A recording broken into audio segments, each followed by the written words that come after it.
ನಮ್ಮ ರಾಜನ ಸಿಂಹನ ಬಳಿ ಹೋಗೋಣ.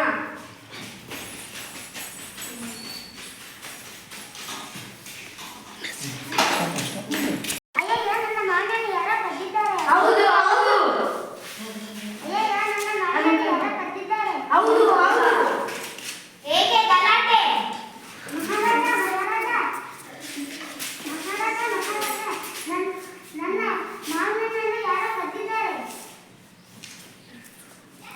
ಇಂತಹ ಕಳವು ನಮ್ಮ ಅರಣ್ಯದಲ್ಲಿ ಸಹಿಸುವುದಿಲ್ಲ.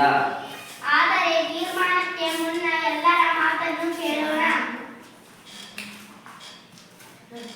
ಇದು ಕೋಟಿದು ಹೆಜ್ಜಲ್ಲ, ಇದು ಆನೆದು ಹೆಜ್ಜಲ್ಲ.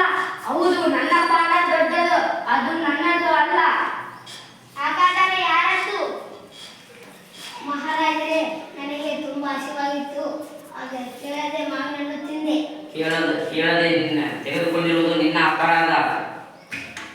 ಆದರೆ ಹಿರಿಯ ಹಸಿವಿನಿಂದ ತಿಂದಿದ್ದಾನೆ, ಶಿಕ್ಷೆಗಿಂತ ಪಾಠ ನೀಡೋಣ.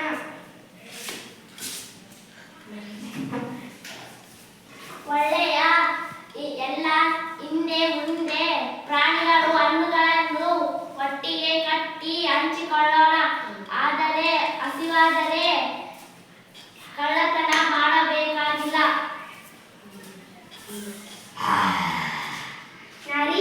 ಸರಿ ಹೇಳಿದ್ದನ್ನೇ ಹಂಚಿಕೊಂಡರೆ ಉತ್ತಮ.